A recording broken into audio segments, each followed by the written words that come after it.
In the early 90s, there was a breakout of punk music in the small community of Berkeley, California. And there would be a band that came from this community that would change the rock scene and history of music as we know it today.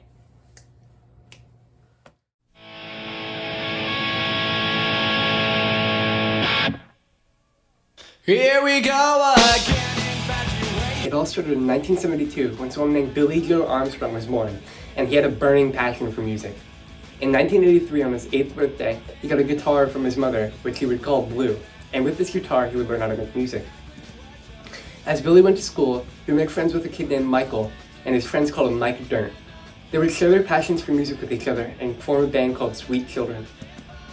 As they played together, they got better and better, and started to write their own songs under the name Green Day instead of Sweet Children. The first song they wrote together was 1,000 Hours, and the song would go on their first album called 1039 Smoothed Out Slappy Hours, otherwise known as 39 Smooth. With this album, they would start to get recognition in the community around them.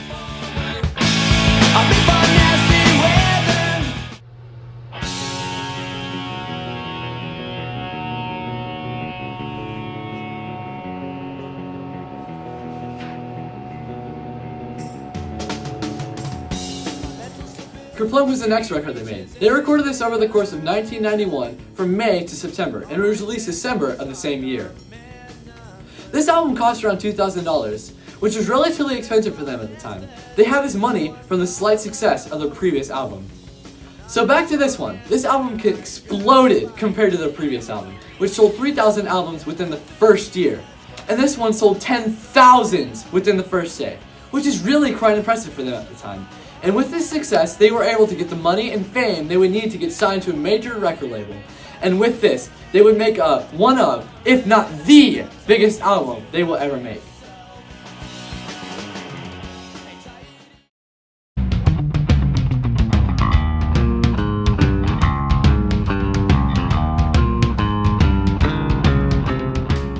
Dookie, this is the album which changed Green Day forever.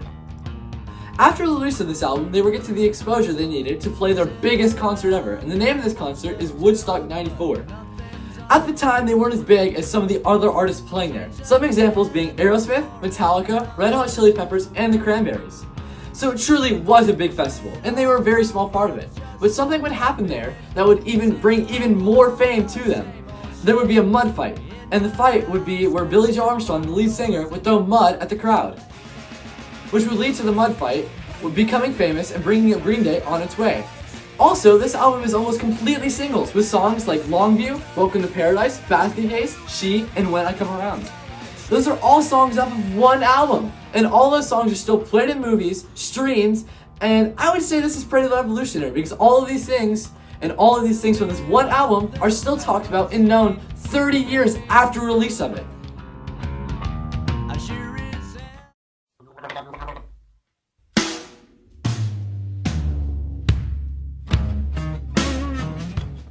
In September of 1996, a new band named Weezer released an album named Pinkerton.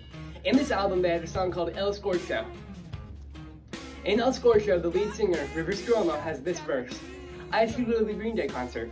You said you never heard of them. How cool is that? So I went to your room and read your diary. Watching grunge leg drop New Jack to a pressed table, and then my heart stopped, listening to C.O.C.O. song, Fall in Love All Over Again. He mentioned a Green Day concert, and while it may not first be obvious, Weezer is heavily influenced by Green Day, taking inspiration from their sound and lyrics. Weezer is one of the most infamous pop-punk bands, right up there with Blink-182.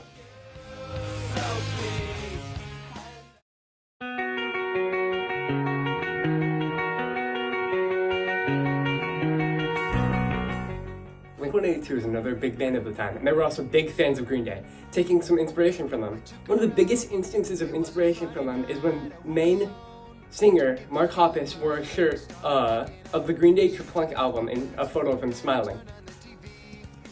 And this was before they were a known band, so this is showing that they were fans even before they became popular themselves.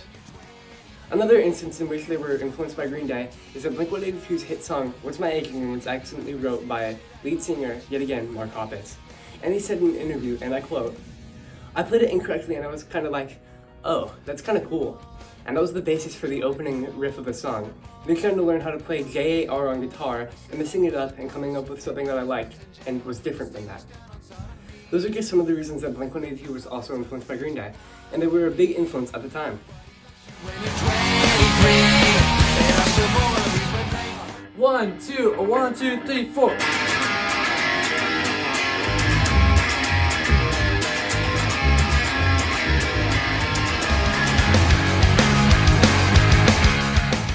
American Idiot. This is the album that kept Green Day alive to this day. This album came out 10 years later after Dookie, and it truly brought them back into the mainstream as them not being as big as they once were. This album is massive, and when I say massive, it was bigger than Dookie or anything before it. This album sold 23 million copies worldwide, and this is a bunch for any album ever. And this album was so big that they made a Broadway show about it, and it told a story based off the album and the lyrics within it. They went around the world playing the show to many, many different people, telling them about the story. Another thing that is important is another person that had a Broadway show is Michael Jackson, and he's a massive artist. Some people call him the king of pop, and he had a Broadway show, and so did Green Day.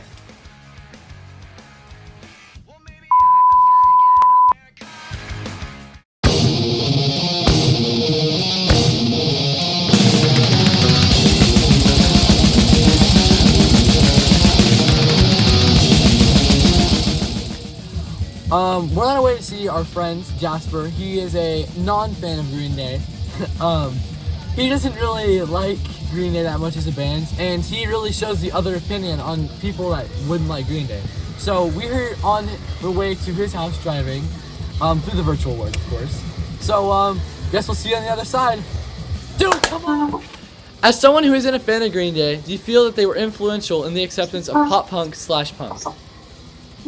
Yeah, they were definitely influential in like a lot of people being a fan of them, and a lot more bands kind of took that sound that Green Day had and they kind of ran with it, and they had done their own thing with it, and it really definitely influenced people being a fan of the genre and all that.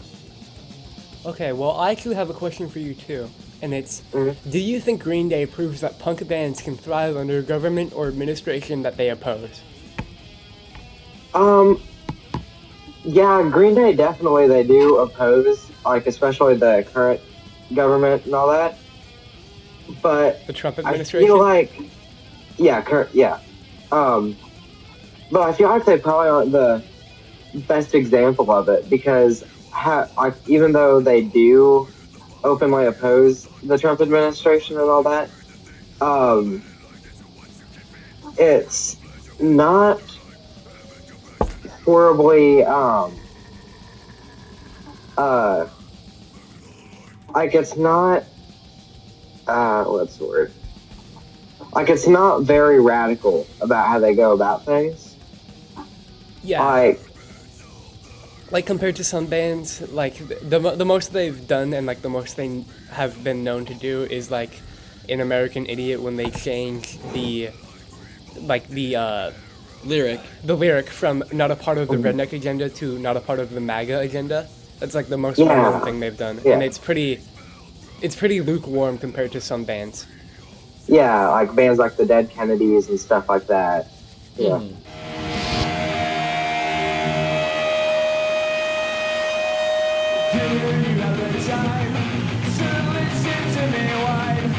About nothing and everything. Oh, well, what?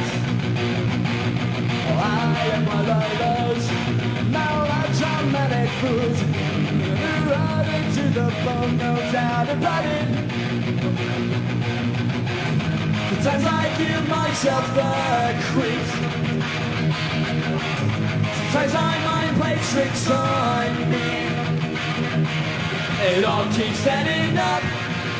Things come right here, my chest mirror.